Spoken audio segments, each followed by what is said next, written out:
morning, everybody. I'm Felicia Lawrence, not singing this morning, but in for Julia Moffett. And I'm Julia, along with Chuck, who is following the forecast today. But on this Wednesday, we've been talking about the rain that we're getting earlier in the week, and it's like sticking around with us for a little bit, right, Chuck?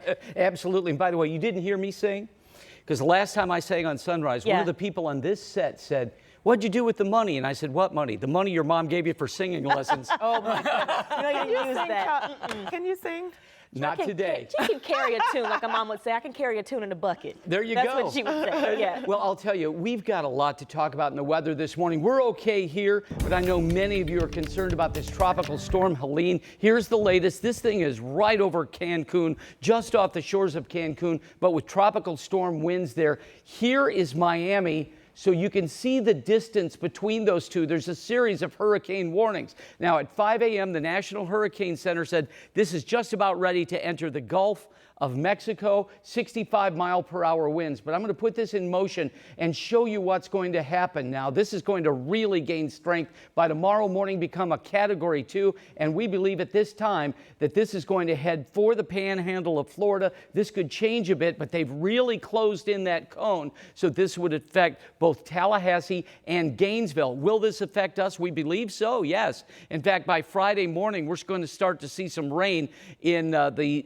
southern part of Indiana, and that will move into Indianapolis. Right now, no rain, and we've dropped a degree. 62 here, 63 degrees in Bloomington. And as we go through the day today, we'll go from 60 degrees by 8 a.m., still hanging in the 60s at lunchtime. So it's kind of cool out there this morning. That's what cloud cover in September will do for you. How about this? The average high 76. We're at 75 later today. To traffic we go. Everybody just join me in keeping your fingers crossed for this morning. Yesterday, we had a lot of backups.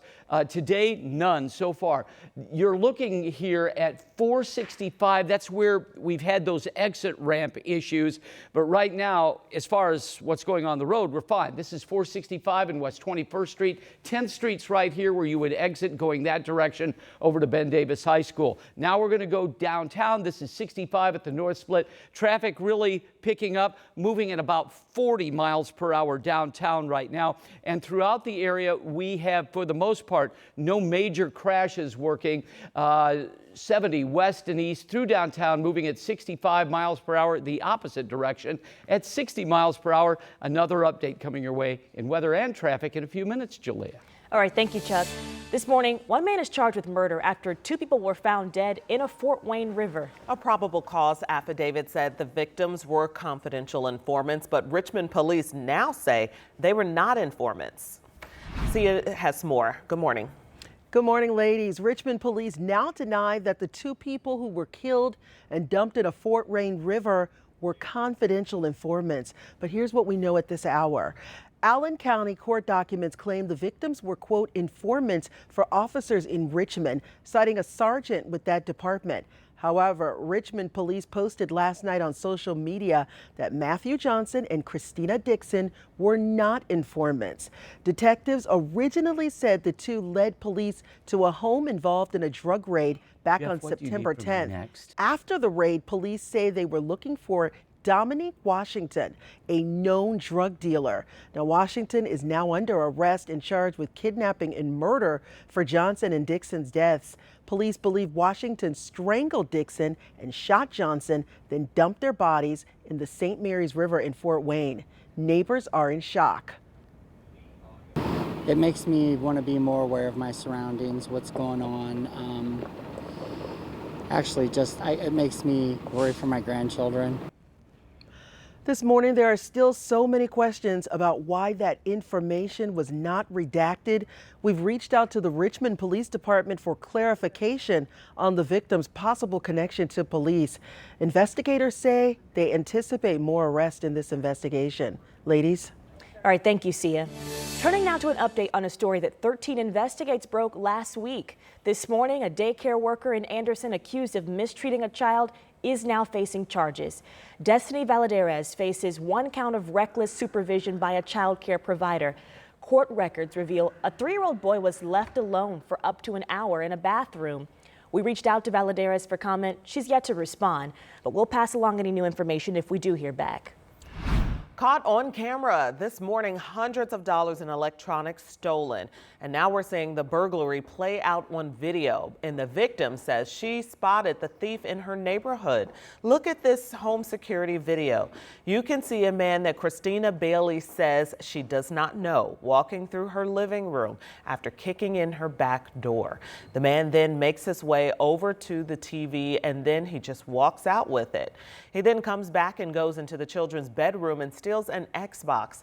Bailey says she is surprised with the no trespassing signs and the cameras that she was still robbed.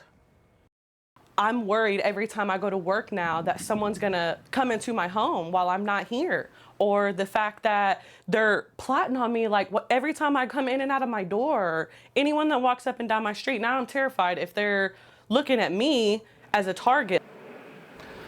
It is not a good feeling to be stolen from. 13 News did ask IMPD for an interview to see how people can better protect themselves from burglaries.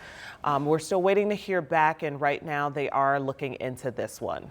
Your time is 6:07 this morning. We are hearing from the fiance of a woman killed in a hit and run less than a week ago. Right now, police still haven't made an arrest for the death of 30-year-old Alexandra Rose Leal. Her fiance, his name is Shane Bernard, returned to the exact spot where this happened to take flowers. A driver hit Leal just off of South Lyndhurst Drive last week near the Sam Jones Expressway. Shane and Alexandra were just coming from a storage unit they had when something flew out of their truck. He pulled over and she got out, and he insisted on helping get that item that had flown out of the window, and that's when everything changed. I just wish I'd have kept going. I told her to stay in the truck. To stay in the truck, I got it. And sometimes I just feel like it should have been me. And Shane says that 2 of their children were in the truck at the time of this accident, and they just recently learned that their mother would not be coming back. And we previously reported that IMPD is looking for a 2002 to 2006 silver Toyota Camry. When we checked in with IMPD, they told us that there have not been any arrests still in this case. So if you have any information, they want to hear from you. Happening today, National Guard troops at Camp Atterbury are gearing up to deploy to the Middle East. And all this comes as the conflict in the Middle East gets more intense. Gina Glaros joins us with more from these Indiana soldiers before today's send-off. Hi, Gina. Hi, good morning, ladies. Yes, those soldiers are set to depart around 1 o'clock today. There are, of course, nerves, anxiety, but excitement and pride to serve our country. 13 News was at Camp Atterbury yesterday for a ceremony. More than 600 soldiers with the Indiana National Guard 38th Infantry Division are going to the Middle East. This is part of Operation Spartan Shield. The U.S. Army says the goal is to build U.S. defense relationships in the Middle East. Airstrikes in Lebanon certainly have the attention of soldiers headed to this region. I stay in touch with all the media, the various countries over there. We like to read up from their point of views, but we get briefed regularly. We understand what the risks are, we understand what the concerns are, and we're well informed, we're well prepared to match anything that we need to match. Today's departure ceremony is set to start at 1 o'clock at the North Barracks complex at Camp Atterbury. Troops leave today for Fort Cavazos, Texas. That's near Austin. They'll spend a month there training before heading overseas. Felicia. Gina Glaros, thank you so much. And some sad news to share this morning from IMPD. They announced one of their patrol officers has passed away. Officer Keith Jennings was a 22-year veteran of the force. He received the IMPD Medal of Bravery in 2010, and Metro Police say that he was a man of family and a man of faith. Jennings died last week following health complications. Right now, we're tracking Tropical Storm Helen. Evacuations are underway in Florida as this storm is expected to strengthen to a hurricane before it makes landfall on Thursday. And it's shaping up to be the strongest storm to make landfall in the U.S. this year. The warm Gulf waters are also helping the storm rapidly intensify.